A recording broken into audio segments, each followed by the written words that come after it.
Bahkan itu menjadi salah satu justru peluang yang sangat besar bagi mahasiswa kita. Selain menjadi praktisi, dia juga sangat dibutuhkan dalam bidang akademisi. Halo Dunsana Info Sumbar, jumpa lagi dengan kami podcast Info Sumbar yang akan menyajikan berbagai informasi terkait dengan apa yang terjadi dengan masyarakat. Hari ini kita sudah kedatangan tamu, seorang saya bilang praktisi kesehatan, boleh ya Bu ya? Akademisi. Akademisi ya? Iya, kalau Akademisi kita ya? akademisi. Akademisi ya? Apa bedanya Bu? Kalau praktisi dia biasanya orang yang memang langsung terjun di lapangan pekerjaan seperti rumah sakit, vaskes. Gitu. Berarti Ibu nyetak praktisi berarti ya? Iya, kita yang menghasilkan atau menghasilkan praktisi untuk bekerja di rumah sakit. Oke, dengan seorang akademisi yang akan melahirkan banyak seperti yang punya output lah, punya output terkait dengan lembaga pendidikannya dia. Apa itu lembaga pendidikan yang kita hadirkan hari ini adalah dari Apikes Iris. Ya, Pak. Selamat pagi Bu. Selamat pagi Bapak. Saya perkenalkan, beliau adalah Direktur Apikes Iris, Ibu Sayati Mandia, MSc. Ya. Bu, apa tuh Apikes Iris itu Bu? Jadi Apikes Iris ini merupakan singkatan dari Akademi Perekam dan Informasi Kesehatan. Jadi merupakan lembaga pendidikan yang di bidang akademik khusus untuk mengkaji tentang rekam medis. Jadi Rekam lagu bisa? Nggak bisa Pak, kalau perlu kita di seni nanti ininya. Oh gitu. Jadi kalau untuk Apikes Iris sendiri ini sudah berdiri sejak tahun 2000 ya, dengan satu prodi. Kita fokus di prodi ilmu rekam medis untuk program studi kita. Tuh. Ilmu rekam medis. medis. Oh gitu. Saya kira kayak dapur rekaman gitu kan, bisa menghasilkan. Orang kan lagi tren sekarang menghasilkan lagi konten penyanyi gitu, ya, bikin konten oh gitu konten kan. kreator gitu ya Pak ya? Enggak. Jadi kalau untuk rekam medis ini sebenarnya nanti kita akan mempelajari tentang dokumen pasien yang lengkap. Itu mulai dari identitas, kemudian anamnesa ataupun riwayat perjalanan penyakit. Nah itu nanti yang akan kerjaannya akan lulusan kita itu akan bekerja di bagian dokumen rekam medis. Nah selain itu juga nanti akan mempelajari tentang manajemen, kemudian ada sedikit tentang sistem informasi dan pengujian tentang penyakit, diagnosa ataupun tindakan dari prosedur yang dilakukan oleh dokter. Berarti sangat korelasi ya ini kalau ketika mereka nanti jebolan Apikes Iris ini sangat korelasi dengan tenaga kesehatan lain. Sangat korelasi Pak. Jadi kalau misalnya bekerja di rumah sakit itu dari rekam medis sendiri dia akan berhubungan itu langsung dengan dokter. Maksudnya berhubungan dengan dokter, kemudian berhubungan dengan perawat bahkan, karena semua dokumen yang ada di rekam medis itu berhubungan dengan pasien. Jadi ketika pasien itu dirawat di rumah sakit, kemudian dia dikasih obat oleh dokter, diterapi, dirawat oleh perawat. Nah, sampai perjalanan penyakit dari pasien selama dia dirawat misalnya 1 minggu, itu semua harus tertulis, terdokumentasi dalam rekam medis. Maka ketika nanti rekam medis itu sudah diisi oleh dokter misalnya tentang diagnosa penyakit, atau diisi oleh perawat tentang gizi yang diberikan, terus terapi obat apa yang harus diberikan, itu akan dilihat oleh bagian rekam medis. Ini dokumen lengkap atau tidak gitu. Jadi tugasnya rekam medis seperti itu. Salah satu tugasnya. Artinya data-data tersebut adalah bagian dari dasar pihak dokter ya tadi ya, dokter atau manajemen rumah sakit tersebut untuk mengambil tindakan gitu. Atau apa hubungannya dengan era JKN sekarang? Ya, jadi untuk era JKN itu kan jaminan kesehatan nasional ya. Jadi berhubungan itu di bagian sistem pelaporan. Yeah. Nah, jadi semua data dari rekam medis pasien itu nanti akan digunakan untuk pelaporan pasien. Nah, misalnya salah satunya itu adalah output untuk pembiayaan misalnya Pak. Kita tahu bahwa beberapa tahun ke belakang ini atau sampai sekarang itu proses pembiayaan itu diklaim ya kan melalui kodifikasi penyakit yang itu akan dikode oleh bagian rekam medis. Nah misalnya gini, penyakit dikode ya? Iya, jadi kode itu hai kode gitu ya? Itu kode pendekatan Pak. Atau kode sapaan. Yeah. Jadi kalau misalnya penyakit ini dikodifikasi itu maksudnya kita melakukan persamaan persepsi atau mengklasifikasi dan mengelompokkan. Jadi misalnya penyakit itu dikelompokkan berdasarkan sistem tubuh. Misalnya ada sistem sirkulasi, Nah, yang bagian sistem sirkulasi itu penyakit apa saja? Atau misalnya penyakit untuk yang berhubungan dengan wanita hamil. Misalnya wanita hamil, dia selama kehamilan misalnya muntahnya terlalu berlebihan. Terus sampai ke muntah dihitung, Bu? Iya, misalnya kan masuk hiperemesis namanya, Pak, gitu kan. Untuk kehamilan kembar kan kadang-kadang kalau kita hamil kembar itu potensi hiperemesis kan lebih tinggi. Nah, itu dikode nanti. Atau misalnya dia ibu hamil dengan darah tinggi. Misalnya ini Ibu Tori misalnya sedang hamil ya kan. Nah, pas kami juga ada Ibu Tori nih. Oh, dua ya, Pak? Berdua, jadi agak di belakang layar. Oh, iya. Ya, jadi Ibu Tori, Ibu Ketua SPMB kita hari ini hadir bersama kita. Jadi misalnya Ibu Tori sedang hamil nih sekarang, terus ternyata punya tekanan darah tinggi. Nah, itu tentu dikode kondisinya. Jadi kode ini nanti yang akan kita input ke dalam pelaporan untuk pembayaran dari klaim asuransi kita. Itu terkait dengan JKN? Iya, itu terkait dengan JKN. Nah, itu salah satu ya Pak, salah satu yang menjadi urgen kita saat ini.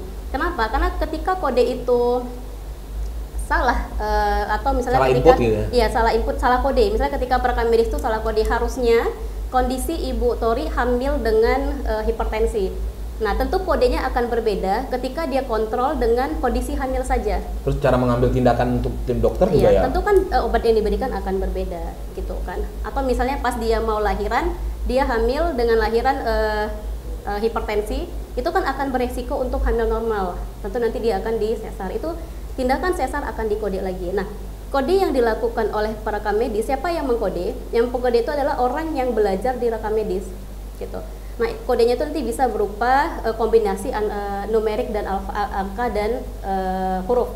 Nah, kode itu nanti akan disahkan oleh WHO atau dibuat oleh WHO. Nah, itu yang dipakai secara internasional atau di dunia. Nah, itu jadi kalau saya lagi bini saya lagi hamil terus mau lahiran di Papua New Guinea gitu misalnya kan gitu kan. Itu sama kodenya? Sama, jangan kalau Bapak pergi ke Amerika aja kodenya itu juga gitu. Kalau kita menggunakan yang ICD, International Classification Disease. Nah, itu memang digunakan secara internasional. Misalnya kalau kita bilang sakit apa Pak, sakit gulu misalnya. Sakit gulu tuh kan lo tahu deh, kurang Medan misalnya. Nah, taunya kan gula. Atau apalagi kalau sampai orang Malaysia, orang Australia kan nggak tahu sakit gula apa. Nah, maka disepakati dia diabetes mellitus misalnya gitu. Itu yang namanya muncul istilah DM gitu ya? Iya. Oh, gitu kan. Begitu. Atau misalnya kece awak gata-gata misalnya gitu kan. Nah, jadi dia misalnya dermatitis, radang kulit gitu. Nah, itu yang dikasih kode. Nah, secara diagnosa itu sudah dibakukan secara internasional. Maka ketika itu kita kode misalnya untuk hipertensi tadi misalnya, atau darah tinggi kalau kata kita, tentu di Australia bukan darah tinggi namanya. Iya kan, hipertensi. Nah, hipertensi itu dikode menjadi misalnya I10. Nah, I10 itu yang kita kode ke dalam aplikasi darah tinggi nggak, Wel? Kalau darah tinggi nggak? Catat tuh, ingat. Nanti kalau lagi ke Korea kan gitu ya. Jadi ketika itu dikode, hipertensi itu ada dua Pak, hipertensi primer, hipertensi sekunder. Nah, sebagai seorang perekam medis, ketika dokter tulis hipertensi, nah di situ kompetensi rekam medis, dia harus pastikan, dok ini hipertensi apa, primer atau sekunder.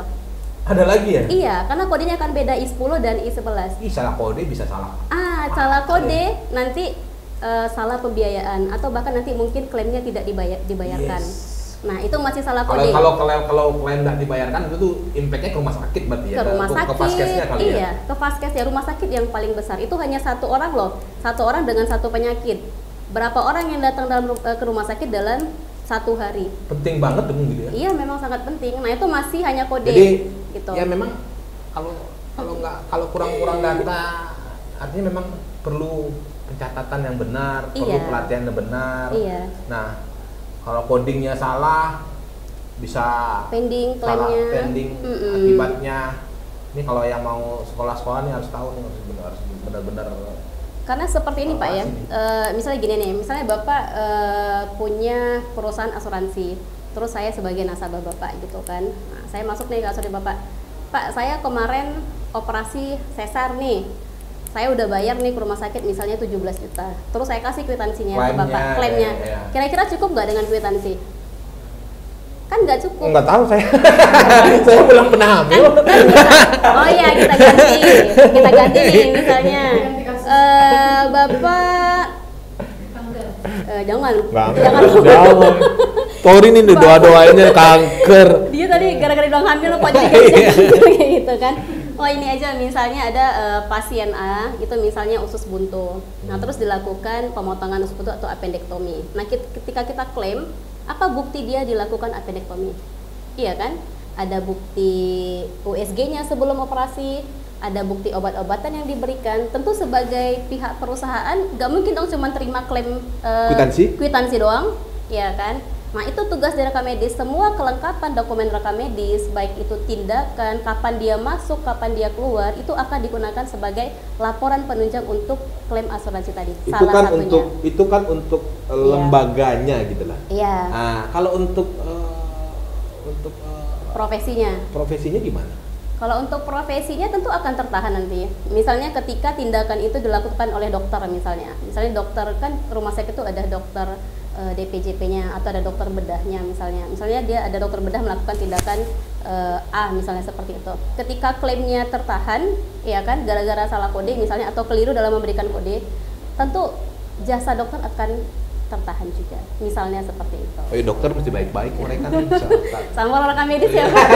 Dokter nggak bisa sembarang-sembarangan. Jadi sebenarnya harus ada integrasi. Jadi yes, harus integrasi ada namanya. integrasi antara masing-masing profesi komponen di rumah sakit yang memang dia terhubung gitu. Yeah. Nah makanya kemarin beberapa kali Bu Tori ketika kita pengabdian ke rumah sakit atau kita sosialisasi, kita selalu sampaikan bahwa proses rekam medis ini tidak hanya selesai dengan orang rekam medis saja, gitu Pak. Kenapa? Karena yang mengisi dia dikasih obat siapa? Tentu bukan orang rekam medis.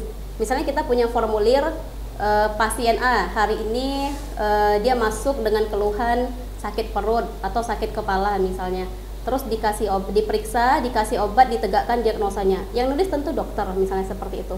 Yang mengkode orang rekam medis.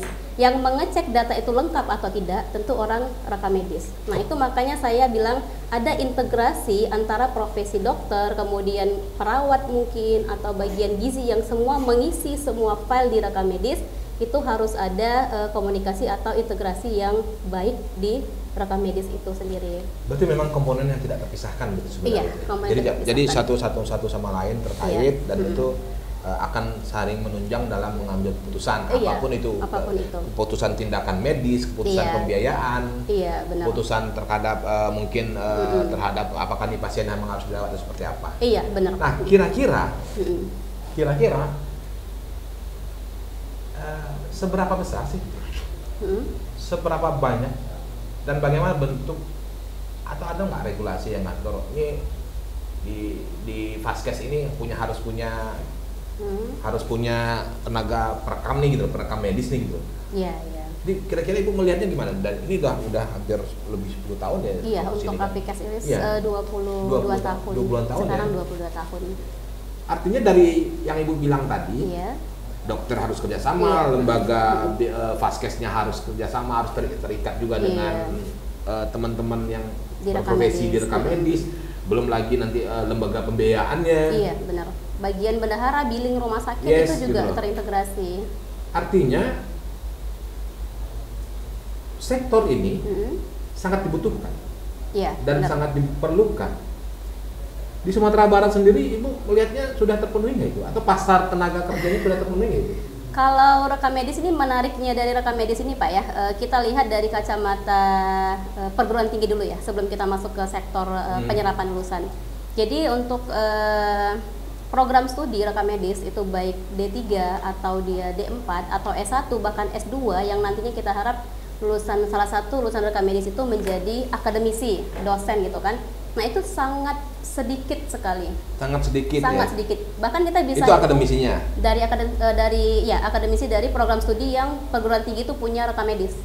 Nah mungkin kita bisa hitung dari Aceh sampai Lampung misalnya itu bisa dihitung jari gitu.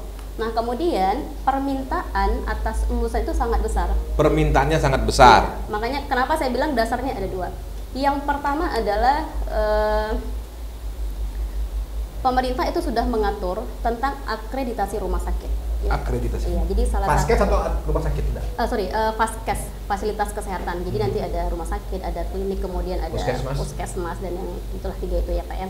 Jadi mengatur bahwa bidang rekam medis itu harus diisi atau dilakukan oleh orang yang memang berkompeten atau lulus dari rekam medis. Yes. Nah itu dasar yang Lulus pertama. dari rekam medis. Iya, dasar Harus yang pertama. itu? Harus. Ya, jadi misalnya rumah sakit juga misalkan tipe, misalnya bisa 7 atau puskesmas bisa 2 sampai 3 gitu. Oke, yang kedua adalah ketika sebuah kebijakan terkait yang era JKN tadi itu sudah mengikat ke dalam peraturan pemerintah. Dulu asuransi itu banyak yang swasta, atau kalau dia misalnya jaminan kesehatan itu biasanya untuk orang yang bekerja sebagai pegawai negeri, benar kan? Yang itu yang memang dibantu oleh pemerintah. Nah kita lihat sekarang itu sudah diwajibkan dalam Undang-Undang Depnaker tenaga kerja bahwa baik perusahaan swasta atau pegawai swasta atau negeri itu wajib diberikan jaminan sosial. Jaminan kesehatan. Jaminan kesehatan. Ya, jaminan kesehatan. Nah, dan sekarang kita juga semua perusahaan swasta ataupun negeri itu sudah terikat dengan jaminan kesehatan dari pemerintah. Nah, karena peraturan itu sudah ada, tentu bagian dari jaminan kesehatan itu akan memerlukan siapa? Salah satunya memerlukan orang rekam medis. Kenapa? Balik tadi, ketika mengkodifikasi penyakit yang berhubungan dengan klaim dan berhubungan dengan pembiayaan, salah satu faktornya Itu harus expert ya? Itu harus expert, nggak bisa sembarangan. Expert ngerti nggak? Expert. Ahli gitu. Harus orang yang ahli, yang kalau kita di perguruan tinggi namanya harus orang yang kompeten. Jadi kita di Apikes atau di rekam medis tentu setiap program studi ada punya capaian lulusan, kompetensi lulusan. Jadi Yes. mahasiswa kita tamat dia harus bisa apa? Nah, rekam medis salah satunya dia harus bisa mengkode, harus bisa melakukan manajemen kesehatan, harus bisa melakukan sistem informasi, ya kan? Nah, itu 3 dasar yang harus dipunya oleh kompetensi yang kita hasilkan atau kita luluskan. Nah, karena terkait apa kompetensi tadi? Ya kan? Jadi ketika peraturan mengenai era JKN tadi ada, maka langsung membludak lah atau muncul. Artinya apa? Orang rekam medis sangat dibutuhkan. Yang pertama untuk akreditasi, yang kedua adalah untuk jaminan kesehatan nasional. Nah, itu yang menjadi kenyataannya adalah beberapa tahun terakhir kita bisa lihat terutama untuk penerimaan pegawai negeri. Nah, kita sudah lakukan survei juga dan review. Nah, itu rekam medis menjadi salah satu yang paling banyak kuotanya diterima oleh pemerintah. Artinya itu sedikit menggambarkan Iya. bahwa dalam tanda kutip pasar itu perlu orang lulusan rekam medis. rekam medis. Iya, dengan sedikitnya lulusan. Ibu punya mahasiswa setahun berapa? Setahun itu totalnya 200 lebih. Oke. Kita kan satu prodi ya Pak ya, jadi untuk 200 lebih. Jadi sekitar 70-an itu akan kita luluskan. Nah, jadi dengan tingginya serapan pasar atau kebutuhan baik pemerintah maupun swasta, maka nanti akan menjadi harapannya calon-calon dari adik-adik di SMA itu bisa menjadi terbuka mengenai peluang untuk masuk ke dalam rekam medis gitu. Ya karena memang besar ya. Iya, Karena memang besar. memang pasarnya besar. Iya. Saya pikir posisi sampai kapan dalam prediksi Ibu Iya. kebutuhan akan tenaga rekam medis di Iya. pasar tenaga kerja Oke. sampai berapa tahun ke depan yang akan sulit untuk dipenuhi gitu. Mungkin 5 sampai 10 tahun masih sangat dibutuhkan, Pak. 5 masih sangat Iya, 10. karena saya menghitung misalnya dari seperti dulu itu kayak lulusan bidan ya. Bidan dulu yang kita lahiran itu dengan orang pintar misalnya atau dengan dukun kampung, terus kan ada peraturan dengan perkembangan ilmu pengetahuan atau syarat rumah sakit harus ada bidan, maka orang berbondong-bondong melihat potensi itu masuk bidan, ya kan? Nah sekarang itu sudah mulai terjadi, artinya apa? Kita harus melek terhadap peluang-peluang yang ada. Kita hitung saja misalnya Sumatera Barat itu kita dari berapa banyak perguruan tinggi di Sumatera Barat, dari universitas atau dia skala akademi atau dia skala sekolah tinggi, kalau kita kerucutkan dia di kesehatan, kita bisa hitung hanya ada hitungan jari yang memang bahkan 5 jari nggak cukup, ya kan, kurang dari 5 jari yang ada rekam medisnya. Termasuk Apikes Iris. Termasuk Apikes Iris. Berapa banyak rumah sakit besar di Sumatera Barat? Berapa banyak klinik di Sumatera Barat? Ibu punya data nggak? Datanya ada Pak, kita sudah hitung. Tapi persisnya saya berapa rumah sakit Coba, tipe coba, A, iya, tipe berapa? B gitu kan banyak. Berapa dalam eskalasi? Tori tahu nggak? Tori? Kalau jangan sibuk menerima mahasiswa aja. karena ini bagian untuk terima mahasiswa. Kalau untuk Padang rumah sakit besar aja mungkin puluhan ya Bu Tori ya. Yang rumah sakit yang di Padang kan 10 lebih kan gitu kan. Karena 20. Iya, 20. Karena 20 kemudian Iya. dia harus diatur oleh pemerintah itu. Iya, sekian misalnya 6 masing-masing rumah sakit misalnya kan. 120 orang diperlukan. Masih rumah sakit. Masih rumah sakit tuh. Rumah Sementara sakit besar. sementara Ibu meluluskan mahasiswa 70 ya. Iya, makanya saya bilang tadi lulusannya sedikit atau kita kalikanlah dengan lulusan yang memang ada di Kota Padang itu sendiri. Sangat tidak mencukupin. Belum lagi nanti kita ngomongin skala Sumatera Barat ya, belum lagi ngomongin puskesmas, berapa banyak puskesmas yang memang berada di daerah-daerah. Oh, saya kalau kayak gitu mau tambah SMA lagi masuk situ aja. Rencana anak saya juga mau dimasukin, Pak. Gitu. Ya. Ya, jadi memang besar peluangnya ya dari karena Iya. sampai di Besar. 10 tahun ke depan Iya, itu masih masih sangat dibutuhkan. masih sangat dibutuhkan. Karena memang terkait regulasi pemerintah dan bahkan sebaran alumni kita itu tidak hanya di Sumatera Barat, sudah Oke. sampai ke ujung Indonesia, di Kalimantan juga sudah ada, di Aceh juga sudah ada. Terus Sumatera Barat masih perlu baru udah main cabut aja. Kan begitu dia ujian Pak, keterimanya penempatannya di sana gitu Gaji kan. dia gede sendiri gitu. Pilihan atau ikut suami misalnya Oh, kan, gitu ya? pindah ke sana. Atau misalnya ketika milih tempat, penempatannya ditempatkan di daerah lain gitu kan. Penempatan Kan, berarti dia masuk beda-beda. PNS gitu. Iya, rata-rata kan hampir 90% tuh memang diterima PNS. 90% mau PNS. Iya. Oh. Ini catat ya orang-orang tua nih. Iya, mau, jadi mau berbenantu caranya itu begitu. karena saya kalau juga jadi orang tuanya saya masih bayi ya Pak ya. Cuman saya mikirnya kalau sebagai orang tua karena kurikulum sekarang itu dibutuhkan adalah hard skill dan soft skill. Bahkan sekarang kita dituntut untuk punya ilmu pengetahuan yang sifatnya adalah crossing. Artinya apa? Orang rekam medis ini ke depan kurikulum yang kami rencanakan di aplikasi KRIS itu dia bisa belajar di program studi bahasa Inggris misalnya seperti itu. Atau dia Memang bisa mau target keluar negeri? ya tentu Pak, kita sekarang sudah alhamdulillah ya Bu Tori, kita sudah go internasional. Jadi Oh, ya? praktek lapangan itu sudah dilakukan kemarin di Malaysia dan mahasiswa kita baru pulang dan juga studi banding. Jadi ini merupakan salah satu pencapaian yang sangat besar bagi Kapan-kapan kalau lagi praktek kami. keluar negeri itu ajak-ajak saya gitu. Itu bisa diatur ya Bu Tori. Mantap mau liput ke sana juga ya. Saya liput beliau nanti. Jangan iri. Nanti tahun depan kita adakan, kita bawa Bapak untuk liput ke sana ya. Ya, sorry Mel, bukan Mel. MOU sudah diuruskan Bu Tori? Sudah. Jadi kalau di perguruan tinggi itu Pak, kerjasama itu harus ada tindak lanjut gitu kan. Kita kerjasama, terus tindak lanjutnya apa nih? Kalau nggak ada, di-cut sama akreditasi. Nah, tentu harus tahun depan kita berangkat bersama Bapak ya. Well, sorry Mel. Oke, berarti memang sudah siap untuk sudah siap untuk pasar lokal Sudah nasional sudah. Pasar lokal aja masih banyak butuh, udah kebayang mau keluar negeri. Iya, jadi kemarin itu kan sesuai dengan visi misi kita ya. Jadi visi misi kita sampai 2023 kan tahun depan nih Pak ya. Kita harus sudah ganti visi lagi. Jadi kan visi kita itu kita memang terdepan di Sumatera. Yang dari harapan kita 5 tahun kita bentuk, tahun 2023 saya harus sudah terkenal loh di Sumatera. Nah, sekarang 2022 alhamdulillah kita sudah dikenal di luar negeri. Artinya kita sudah mencapai target ya kan untuk praktek lapangan. Tentu kedepannya kita harapkan mahasiswa kita yang lulus, kita MOU kan dengan rumah sakit di Malaysia. Nah, begitu mereka lulus, mereka bisa langsung bekerja di sana, atau paling tidak kita ada program beasiswa untuk melanjutkan perkuliahan S1 atau D4 di sana gitu. Nah, itu yang untuk beasiswa sedang kita rumuskan. Jadi bagaimana alumni kita ini selain nanti dia bisa diterima bekerja, dia juga punya kesempatan untuk mendapatkan beasiswa untuk melanjutkan studi gitu. Karena mengingat untuk S1 rekam medis juga sangat minim yang ada di Indonesia. Oke. Berarti apa ya selain sampai Iya. tenaga pengajar ya S1 nya? Ya dosennya. Dosennya juga minim gitu ya.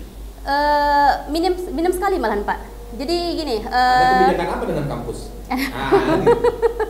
Jadi gini, kalau untuk Atau saya jadi terkait dosen juga boleh gitu kan? Saya rekam-rekaman yang lain nggak bisa nih kayak saya lagi. rekam-rekam orang ngomong-ngomong ya Pak. Jadi gini Pak, kalau untuk dosen itu kan dia perjalanannya panjang. Maksudnya artinya apa? Standar dosen yang terima itu adalah sekarang S2. Kalau dia menjadi praktisi D3, dia sudah tamat D3 di Apikes, cukup sudah bisa bekerja di rumah sakit. Tapi ketika dia menjadi dosen di Apikes, dia harus melakukan 2 jenjang pendidikan lagi, baru bisa mendaftar, gitu kan. Nah, karena kebutuhan pasar tinggi, maka semua lulusan itu fokus menjadi praktisi rumah sakit, sehingga belum ada. Iya, diserap pasar. Sehingga yang menjadi akademisi itu nggak ada. Iya, makanya kasih kesempatan ke saya gitu loh. Gitu. Bapak umur berapa sekarang? Baru 17. 17 masih bisa daftar. Masih bisa daftar, nanti masukin lamaran ke Apikes. Gitu ya, berarti iya. Semua terserah. Jadi sehingga yang mau jadi dosen nggak ada gitu. Nah, makanya belum dibuka. S1 mungkin bisa, S2 belum dibuka. Kenapa? Karena belum bisa buka, mungkin perguruan tinggi harus dapat yang memang pure orang rekam medis. Karena semakin tinggi jenjang pendidikan, orang akan semakin fokus untuk melakukan riset gitu kan. Kalau sekarang semua mahasiswa D3 itu belajar sistem informasi seperti yang Bu Todi sampaikan, belajar pengodean, belajar manajemen informasi. Tentu ketika dia sudah lanjut S2 menjadi dosen atau dia bahkan S3 kan disebut dengan pakar. Pakar apa? Pakar pengodean misalnya. Pakar apa? Iya, lebih spesifik. Sama kayak kita mau di kedokteran misalnya, spesialis apa? Spesialis bedah, spesialis paru. Semakin tinggi jenjang pendidikan orang, semakin spesifik ilmu pengetahuannya kan gitu kan. Nah, itu yang belum ada lulusan rekam medis. Bahkan itu menjadi salah satu justru peluang yang sangat besar bagi mahasiswa kita. Selain menjadi praktisi, dia juga sangat dibutuhkan dalam bidang akademisi gitu. Oke, banyak kesempatan ya ternyata bisa masuk ke pasar tenaga kerja, masuk kampus lagi juga. Iya, bisa. Kalau yang bener. Kalau yang memang punya talent, apalagi sudah Iya. syarat tadi ya. Iya, benar Pak. Ini kira-kira apa sih yang apa sih spesifik dari selain bicara soal medis apa sih? Apikes Iris ini unggulnya di mana gitu ya. Oke. Kalau saya bilang tadi cerita kita tadi kita bicara soal nggak sekedar unggul itu. Iya. Kita umum bicara, ya. Kita bicara bahwa tujuan dari lembaga pendidikan itu untuk mendorong lulusannya terima pasar udah selesai gitu. Mana malah sampai 10 tahun ke depan malah diklaim masih bisa dibutuhkan. Nah, kira-kira apa sih yang kenapa harus begitu? Terus tenaga pendidik kita bagaimana? Ada yang tadi kekurangan gitu. Masuk susah banget. Karena Bapak udah lebih dari batas umur yang kita terima. Jadi gini, apa sih sebenarnya unggulnya di Apikes Iris ini? Apa yang membedakan kita dengan perguruan tinggi lain misalnya seperti itu ya? Jadi seperti yang kita sampaikan tadi ya, bahwa fokus dari rekam medis ini ada 3. Ya, sebenarnya globalnya itu adalah manajemen informasi kesehatan, terkait dengan manajemen informasi kesehatan globalnya seperti itu. Ya kan Pak? Tapi kalau kita mau fokuskan, karena dia manajemen informasi kesehatan, dia nanti akan terkait dengan sistem informasi. Artinya apa? Kalau sistem informasi, sistem itu berarti kita harus bisa masuk ke ranah informasi baik dia yang manual maupun elektronik. Ibaratkan kita harus bisa pakai komputer, kita harus bisa pakai aplikasi. Kalau sekarang sudah pakai rekam medis elektronik, kita harus kita harus bisa bikin pelaporan data yang akan digunakan untuk kebijakan atau pengambilan keputusan rumah sakit. Terus salah satunya kita harus bisa mengkode.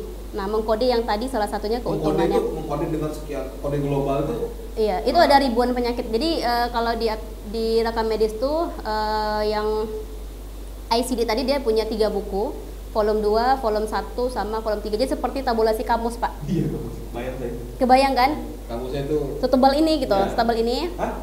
Iya, segini. Saya kebayang begini malah segini ya. Enggak, segini, Pak. Tergantung kalau dia timbal balik lebih kecil lagi gitu. Segini terus kali 2. Terus yang volume 2-nya itu dia manual petunjuk atau regulasi mengenai cara pengodean. Nah, jadi itu yang menjadi keunggulan dari Apikes Iris. 20 tahun ini kita fokus bagaimana lulusan kita ini bisa mengkode secara rinci dan memang tepat sasaran.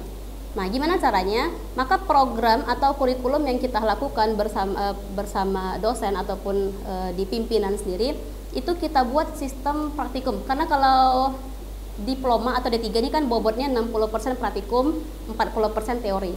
Kenapa seperti itu? Karena 60% praktek, lulusan kita memang harus bisa terjun ke lapangan. Iya, benar. Iya, beda sama yang S1 ya, Pak ya, gitu. Kalau S1 kan dia bekerja, nanti harapannya dia bisa bekerja misalnya sebagai kepala rekam medis gitu kan. Nah, kalau D3 kita ada menghasilkan memang praktisi yang siap dipakai rumah sakit, maka bobot praktikum kita 60%. Nah, terus dengan praktikum itu kita lakukan sistemnya adalah sistem tutorial, di mana semua mahasiswa kita itu difokuskan ke dalam grup-grup masing-masing 10 sampai 12 orang dengan satu fasilitator atau satu tutor. Nah, jadi mereka bisa lebih fokus. Nah, misalnya seperti ini. Untuk praktikum pengodean dengan ribuan penyakit tadi, ya kan? Tentu nggak habis dalam satu semester. Kita bagi menjadi 3 semester. Nah, masing-masing semester, misalnya tahun angkatan 1 belajar klasifikasi klinis 1 atau klasifikasi klinis 2. Tentang apa? Tentang kode penyakit sistem sirkulasi, kode penyakit sistem pernafasan, kode penyakit mental disorder, kelainan jiwa, dan kode penyakit tentang sistem pencernaan. Nah, 4 bab itu mereka pelajari dalam satu semester. Praktikumnya, jadi dari 100 orang mahasiswa misalnya di tahun 1, itu kita bagi ke dalam 10 kelompok praktikum dengan 10 tutor. Nah, sehingga apa? Sehingga mereka akan didampingi dan lebih fokus. Jadi mereka tidak kita masukkan ke dalam satu kelas dengan 100 orang, tapi kita bagi. Kalau teori kan satu kelas atau 2 kelas, kalau 100 orang 2 kelas ya teori. Tapi kalau praktek dengan jadwal yang sama, lebih iya kayak fokus group discussion gitu Pak. Ya, kayak kita pergi les kan. Iya, kayak kita pergi les, terus isinya cuma 10 orang. Ya. Nah, semua mahasiswa wajib membuka ICD. ICD apa? International Classification Disease yang tadi, yang untuk mengkode tadi, yang kampus kode tadi tuh Pak. Nah, yang ribuan itu mereka harus buka satu-satu. Nah, itu nggak ada inovasi Pak? Harus pakai buku gitu. Kan bisa digital sekarang. Sekarang sudah ada digital Pak. Jadi gini, rekam medis kedepannya itu adalah rekam medis elektronik. Artinya apa? Ya, itu menjadi PR besar mungkin bahkan di negara kita, beda dengan negara tetangga atau beda dengan negara luar. Tapi yang menjadi intinya adalah ketika kita memahami sesuatu yang sifatnya adalah digital atau sifatnya elektronik, itu kan sifatnya untuk memudahkan melakukan sesuatu. Bagaimana kita menjadi efisien. Atau misalnya sudah ada, tinggal ketik hipertensi muncul kode. Macam-macam. Iya. Hipertensinya macam-macam juga. Iya, munculnya hipertensi macam-macam misalnya kan. Yang mana yang mau kita pilih? Kalau hipertensi kan darah tinggi gitu kan. Iya. Kalau darahnya tanggung gimana? Darah rendah lagi Pak. Darah rendah yang ada lagi, darah tanggung nggak ada gitu. Mungkin masuk ke darah tinggi tapi yang arah-arah ke rendah nanti ada lagi pembagian aja. Tapi intinya speknya banyak. Misalnya seperti ini, fraktur, patah tulang nih. Patah tulang itu nanti kalau kita ketik misalnya fraktur pada bagian tangan gitu kan, dia nggak akan muncul fraktur tangan aja. Padahal si dokter itu nanti akan menjelaskan di laporan, misalnya tangannya itu pada bagian mana, apakah bagian pergelangan atau pada bagian jari misalnya. Nah, tentu itu harus dipilih sesuai dengan regulasi ICD yang secara manual. Nah, kompetensi kalau kaitannya dengan pembiayaan nih, persoalan di jempol beda lagi dong dengan siku gitu. Iya, benar. Nah, itu kan belajar. Memang Vaskes memang sangat perlu berarti ya. Salah klaim rugi mereka kan.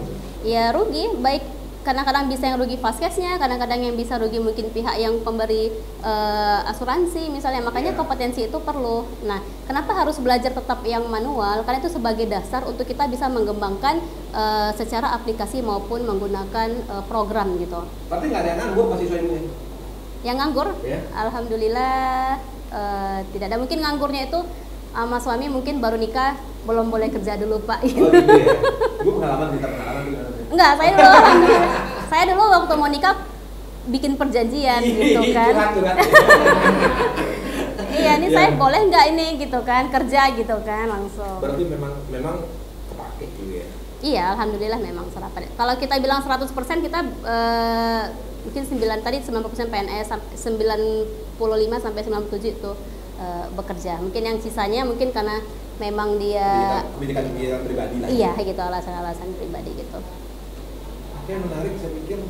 Jadi gimana jadi masukin anaknya ke medis? Ya, anaknya 3 tahun lagi. Oh, 3 tahun. Masih bisa ya, Bu? Ya, kan, makanya saya tanya pun jarak waktunya 10 tahun atau gimana. Oh, masih dapat. Saya kan punya maksud sendiri. Oh, iya. Oke. Boleh bocoran biayanya? Biayanya mungkin lebih ke Botori ya. Iya. Botori 19.850.000. Lunas maksudnya?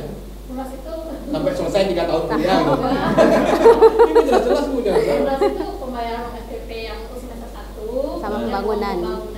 Ya. Pembangunan itu untuk 1 kali bayar untuk seluruhnya sampai tamat 3 tahun. Tamat, ya. Uang kemahasiswaan 1 kali bayar, uang administrasi.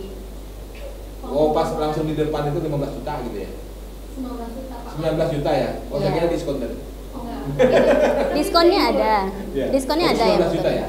Iya, tapi itu udah include Pak. Kalau orang bilang pembangunan itu kok banyak besar. Tadi Apikes itu pembangunannya itu udah include sebenarnya ada masuk ke baju, Iya, kita buku. hotel, kemudian kita uang ujian nggak ada bayar lagi sampai 3 tahun. Ujian Oh. kita tulis praktek labor itu udah nggak ada bayar lagi. Uang buku ya. Uang buku Per semester bayar berapa? 4.250.000 kalau uang SPP-nya. Oh ya? Iya. Oh, keren. Iya Pak, anak Bapak daftar. Only hanya 4.250.000 itu mau dia nambah SKS atau tidak tetap bayar segitu.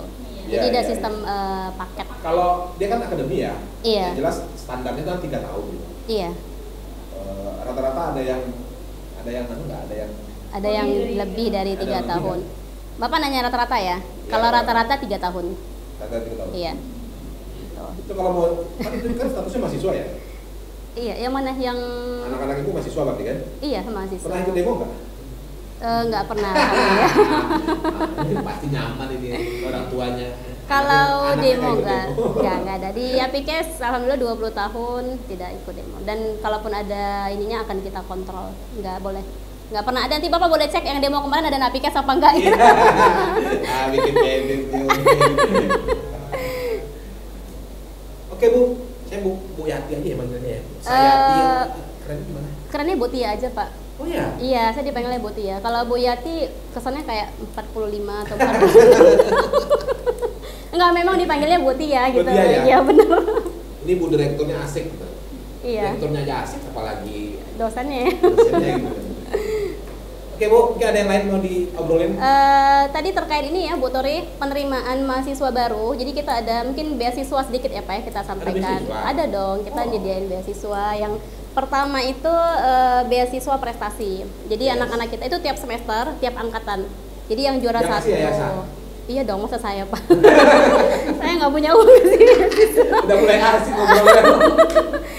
Tadi pertama masih ini kan gitu, Nah. adaptasi. Tentu diajukan yang juara 1, 2, 3 setiap angkatan per semester itu kita kasih juara 1 akademik yang paling tinggi itu nanti total tidak membayar uang kuliah Oh ya? di semester depannya. Sampai tidak membayar gitu ya? Iya, semester itu aja karena kan dia akan ganti-ganti yang juara. Juara 2 itu nanti ada diskon ya 67%. Kemudian juara 3 itu diskon sekitar 33%. Nah, itu tiap tahun, tiap semester, tiap angkatan. Murah hati dan berbudi ya kampusnya ya? Iya.